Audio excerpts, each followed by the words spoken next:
अच्छा, अगर हम सोचें कि हमारे इस दौर की सबसे बड़ी, सबसे अहम साइंसी मुहिम क्या हो सकती है, शायद जहानत के राज को खोलना। और यही कहानी है डीप माइंड की, उनके इसी अजीम सफर की। हर बड़ी कहानी आप जानते हैं एक बड़े ख्वाब से शुरू होती है। और यहाँ ख्वाब देखने वाले थे डीप माइंड के बानी डेमिस हस्साबिस।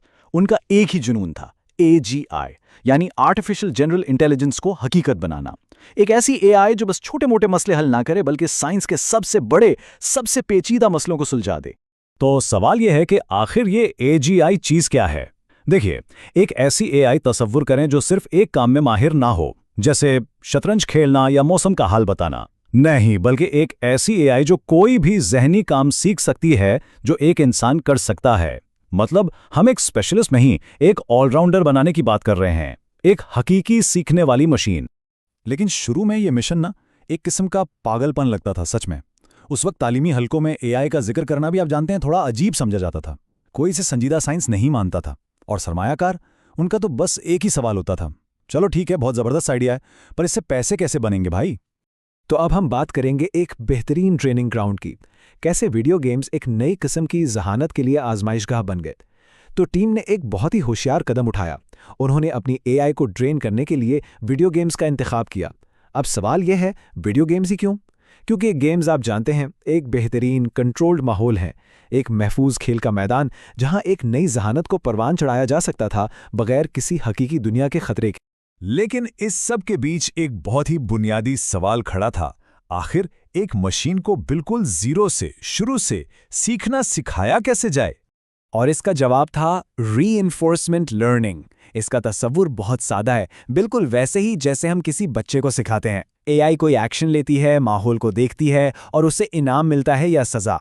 सही काम पर शाबाश, गलत काम पर नहीं, और बस इसी नतीजे से वो सीखती जाती है। यही सादा सा उसूल डीप माइंड की तमाम कामयाबियों का इंजन बना। तो पहला सबसे बड़ा टेस्ट था क्लासिक अटारी गेम पोंग। सेटअप सादा था, एआई को स्क्रीन के पिक्सेल्स दिखाए गए और स्कोर बताया गया, बस। उसे खुद सीखना था कि करना क्या है, मगर कुछ हो ही नहीं रहा था, ये बस काम नहीं कर रहा था। और टीम में ना आहिस्ता आहिस्ता मायूसी फैलने लगी। सोचें, अगर इतनी सादा सी गेम पोंग वो भी नहीं सीख पा रही, तो एजीआई का इतना बड़ा ख्वाब कैसे पूरा होगा। ऐसा लग रहा था कि बस हिम्मत हारने का वक्त आ गया है। और फिर अचानक उसने अपना पहला पॉइंट स्कोर कर लिया। और वो सिर्फ एक पॉइंट नहीं था, वो एक उम्मीद थी। इस बात का सबूत कि उनका तरीका काम कर सकता है, कि उनका ख्वाब मुमकिन है। उस एक पॉइंट के बाद तो जैसे दरवाजे ही खुल गए। पहले एजेंट ने पोंग में महारत हासिल की, फिर उसे एक नई गेम दी गई, ब्रेकआउट। और यहां कुछ कमाल का हुआ। एजेंट ने एक ऐसी हिकमत अमली निकाली जो किसी इंसान ने उसे नहीं सिखाई थी। उसने ईंटों के पीछे एक सरंग खोदना शुरू कर दी ताकि बॉल ऊपर जाकर सारी ईंटें तोड़ दे। ये इस बात का सबूत था कि सिस्टम सिर्फ रट्टा नहीं लगा रहा, वो सीख सकता था और तख्लीकी भी हो सकता था। अगला हिस्सा है अल्फा गो का लम्हा। बोर्ड गेम्स के सबसे बड़े मुकाबले की बारी थी, तो अब वक्त था एक बहुत बड़ी छलांग का। अगला हदफ गो, बोर्ड गेम्स का बादशाह। ये गेम इतना ज़्यादा पेचीदा है, इसकी मुमकिना चालें कायनात के एटमों से भी ज़्यादा हैं कि इसे एआई का मुकद्दस प्याला समझा जाता था। सबसे बड़ा चैलेंज।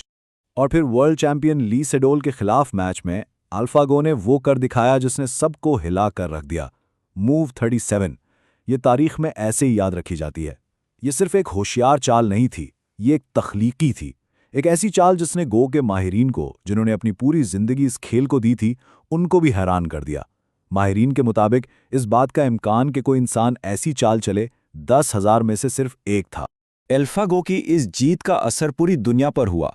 इसे एआई का स्पटनिक लम्हा कहा जाता है। बिल्कुल वैसे ही जैसे स्पटनिक सैटेलाइट ने खलाई दौड़ शुरू की थी, अल्फागो की जीत ने एक आलमी एआई दौड़ शुरू कर दी। सबको समझ आ गया कि टेक्नोलॉजी का एक बिल्कुल नया दौर शुरू हो चुका है। अब बात करते हैं एक बड़े चैलेंज को हल करने की, गेम्स से बायोलॉजी के 50 साल पुराने मसले की तरफ। तो अब गेम्स की दुनिया तो फतह हो चुकी थी। डीप माइंड ने अपनी नज़र एक हकीकी, एक बहुत बड़े साइंटिफिक चैलेंज पर जमाई। ये बायोलॉजी का एक 50 साल पुराना मसला था, प्रोटीन फोल्डिंग का। लेकिन जैसा कि अक्सर होता है, ये कामयाबी फौरन नहीं मिली। ये एक लंबा और मुश्किल सफ़र था। देखें, 2018 में डीप माइंड ने कैस मुकाबले में हिस्सा लिया। उनका अल्फाफोल्ड 1 जीत भी गया, लेकिन एक मसला था। उसके नताइज इतने दुरुस्त नहीं थे कि साइंसदान उन्हें आगे तहकीक के लिए इस्तेमाल कर सकें। असल कामयाबी 2 साल बाद 2020 में अल्फाफोल्ड 2 के साथ हुई। पहली कोशिश के बाद ना टीम को एक अजीब सा एहसास हुआ। जैसा कि एक टीम मेंबर ने कहा, हम एक ऐसे मसले में दुनिया के बेहतरीन बन गए थे जिसमें दुनिया खुद भी कोई खास अच्छी नहीं थी। मतलब मुकाबला जीत लेना ही सब कुछ नहीं था। असल मकसद तो साइंस की मदद करना था और वो अभी पूरा नहीं हुआ था। अब कहानी का रुख मुड़ता है इंसानियत के लिए एक तोहफे की तरफ। कैसे यह हल पूरी दुनिया के साथ शेयर किया गया और इसी एहसास ने पूरी कहानी का रुख बदल दिया। अब मकसद सिर्फ मुकाबला जीतना नहीं था, मकसद इस टेक्नोलॉजी को इंसानियत के लिए फ़ायदेमंद बनाना था। और इसके लिए टीम ने एक ऐसा फैसला किया जिसकी मिसाल नहीं मिलती। 200 मिलियन, जी हां, 200 मिलियन प्रोटीन स्ट्रक्चर्स की पेशगोई की गई और उनका पूरा डेटाबेस पूरी दुनिया के लिए बिल्कुल मुफ्त दस्तयाब कर दिया गया। ये साइंस की तारीख में इंसानियत के लिए एक बेहतरीन तोहफा था। उसने दुनिया भर में तहकीक की रफ्तार को अचानक बहुत तेज कर दिया। ये चार्ट इस कमाल को बिल्कुल वाज़े तौर पर दिखा रहा है। हम देख सकते हैं कि पहले के तरीके कहाँ थे, फिर अल्फाफोल्ड 1 ने स्टेट ऑफ द आर्ट को बेहतर किया और फिर अल्फाफोल्ड 2 ने तो जैसे एक क्वांटम लीप ले लिया। इसने इस चैलेंज को सिर्फ बेहतर नहीं किया, इसने इसे हल कर दिया। अब इंसानियत के अगले बाब की बात करते हैं। AGI का असल मकसद अब पहले से कहीं ज्यादा करीब है। तो अल्फाफोल्ड की कामयाबी ने इस कहानी को वापस वहीं लाकर खड़ा कर दिया जहां से ये शुरू हुई थी, डीप माइंड के AGI मिशन पर। क्योंकि इसने ये साबित कर दिया कि उनके एल्गोरिदम सिर्फ गेम्स नहीं बल्कि हकीकी दुनिया के बड़े पेचीदा मसले भी हल कर सकते हैं। और इसका मतलब ये है कि AGI का ख्वाब अब पहले से कई ज्यादा हकीकी लगने लगा है।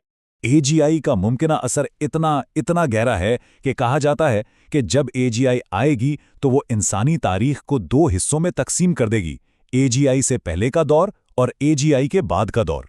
सोचें इसके बारे में। और यही बात हमें एक आखिरी और शायद सबसे अहम सवाल पर लाकर छोड़ देती है। AGI की आमद शायद वो सबसे अहम लम्हा होगा जिसका हम सबने सामना करना है। तो सवाल ये है, क्या हम इसके लिए तैयार हैं?